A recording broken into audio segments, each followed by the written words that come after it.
and welcome to Loops and Lore. For today's video, I'm going to be doing a really quick just book haul. I won't typically do book hauls because I don't tend to buy a ton of books all the time. I'm trying to cut back on that because my bookshelves are pretty full and that kind of thing. But I did get some for Christmas and for the Christmas season and that kind of thing. So I wanted to go ahead and share those. My daughter is home for a snow day because we did get like 3.5 inches of snow where I'm at, which is a lot for my area of Tennessee. So she's home from school. So if there is background noise, she might pop in and out. I don't know. It's a little bit of chaos. Because of that chaos, this is probably the only video you're gonna get from me this week.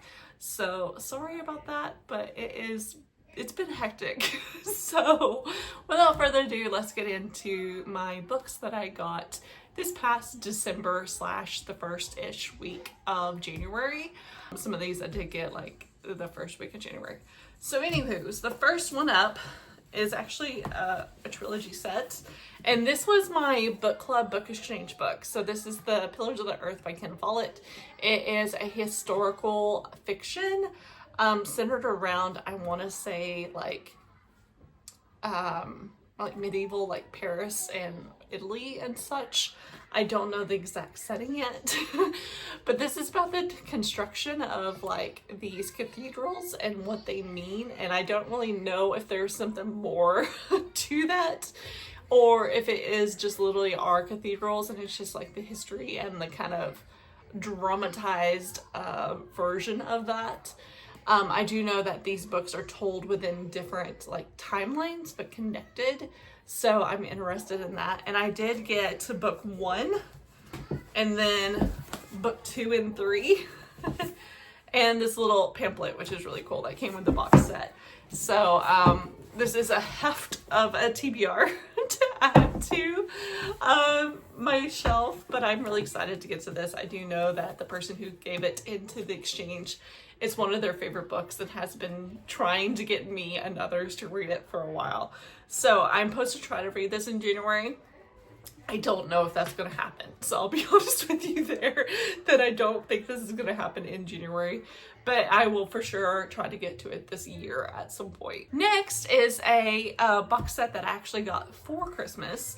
And so that is the Mistborn original trilogy and the like extended world set.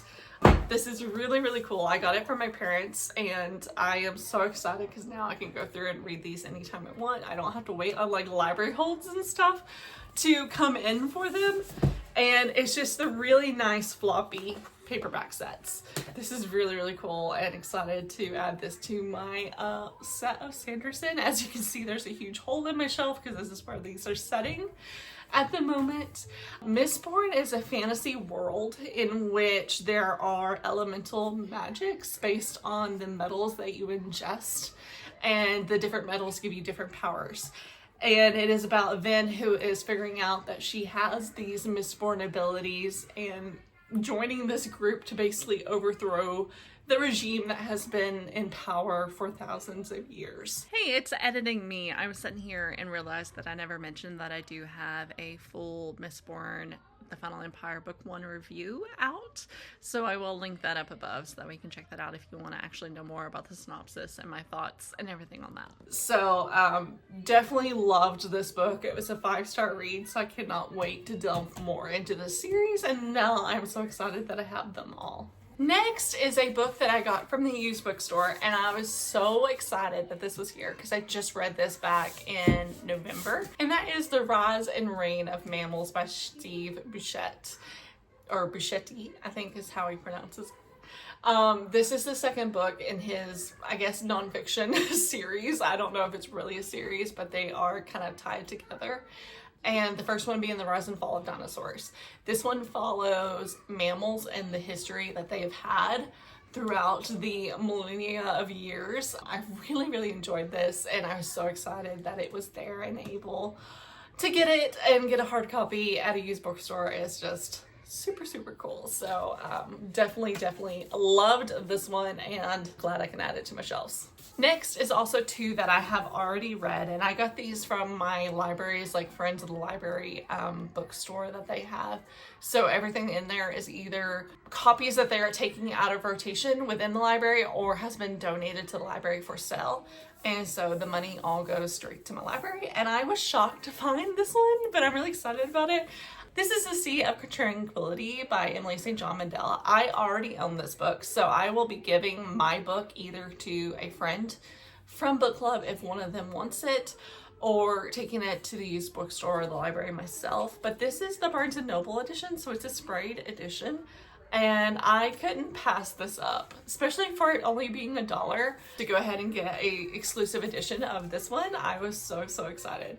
So I did pick this one up. I think I put $5 in the bin for it because I was shocked that it was there, and you know, the money goes to the library anyways. I did go ahead and get this one. It's been a little bit since I read this one, but it is a multi-timeline, like sci-fi-ish literary. It follows a very similar writing and style of Station 11. So if you read that, then this has very similar styles. But like one perspective is told from like this space, I think it's on the moon. I think, possibly not, but colony, and like they're kept alive. And then another is told from the perspective of an author who is traveling and doing like a book talks and that kind of thing. And another is like from early like 1800s ish, like settlement kind of times. And it's just, Emily St. John is masterful at writing those split timelines and getting you to care about every single one of the characters and the story that she is unfolding and the connections that it makes. So definitely loved this one, and glad I could add it, the special edition, to my shelf. I picked up one other book from the library this past time that I went, and it is The Perks of Being a Wallflower by Stephen Chbosky. Chbosky. I have said that name so many times. And I've said it correctly, and now I don't know if that's how you say it. But I read this back in high school. I've read it probably 2 or 3 times at this point now, and I really love this YA contemporary, basically literary fiction at this point, novel. It is about a boy and him kind of discovering himself, but also kind of learning how to deal with the things that have happened to him in the past, and kind of uncovering what that is and learning to accept and kind of move on from that. It's definitely a heavy read, but I adore it. And I also really love how simplistic this cover is. This was a copy of the book that was given around and in rotation at my library, so it is a little beat up. It definitely has seen better days, but I'm okay with that because it reminds me of the copy of it that I read growing up, because I too got it from my school library at the time. So yeah, I really enjoy this one. And then I have 2 final books to add to this haul that I got. One at the library book sale.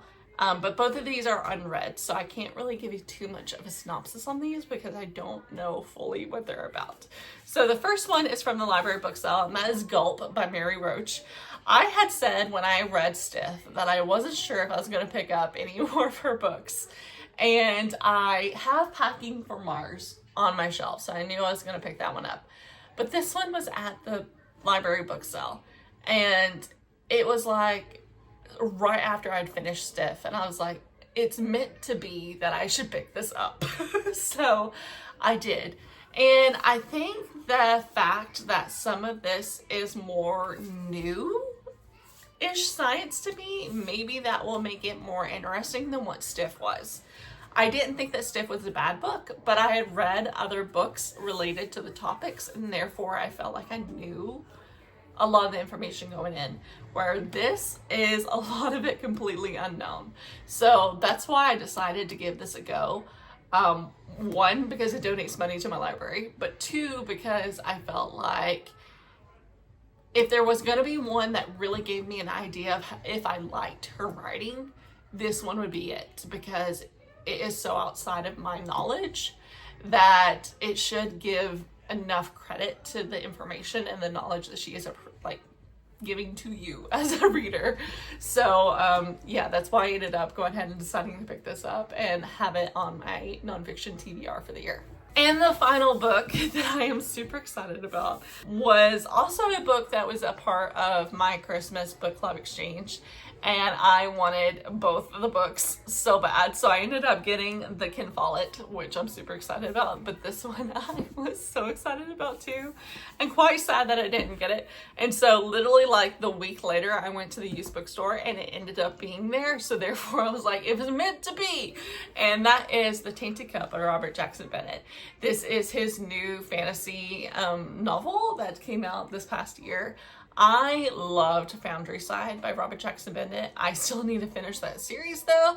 So hopefully the series finishes on a high note like the first book did.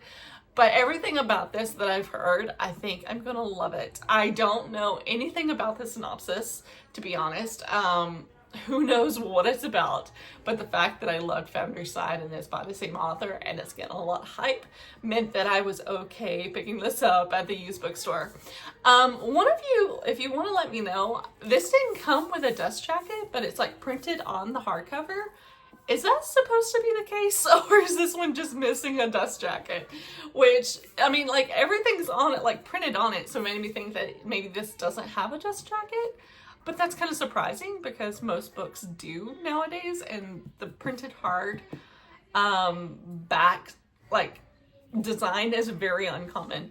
So I thought that was kind of cool if it is that way. But if it is supposed to have a dust jacket, let me know. But I mean, it literally has everything on it, so I don't think it's supposed to. But anyways, the back of it says a Holmes and Watson style detective duo that takes stage in this fantasy with a mystery twist from the Edgar-winning, multiple Hugo-nominated Robert Jackson Bennett. So that sounds awesome. I didn't know this had a mystery like Sherlock-y Holmes setting, but that makes me even more excited about it. So definitely looking forward to this. So that is it for me. That is my book haul. I hope you enjoyed it. If you got any of these recently, let me know. And if you've read any recently, let me know that too. Like and subscribe, and I'll see you in the next video. Happy reading, stay cozy, stay crafty. Bye.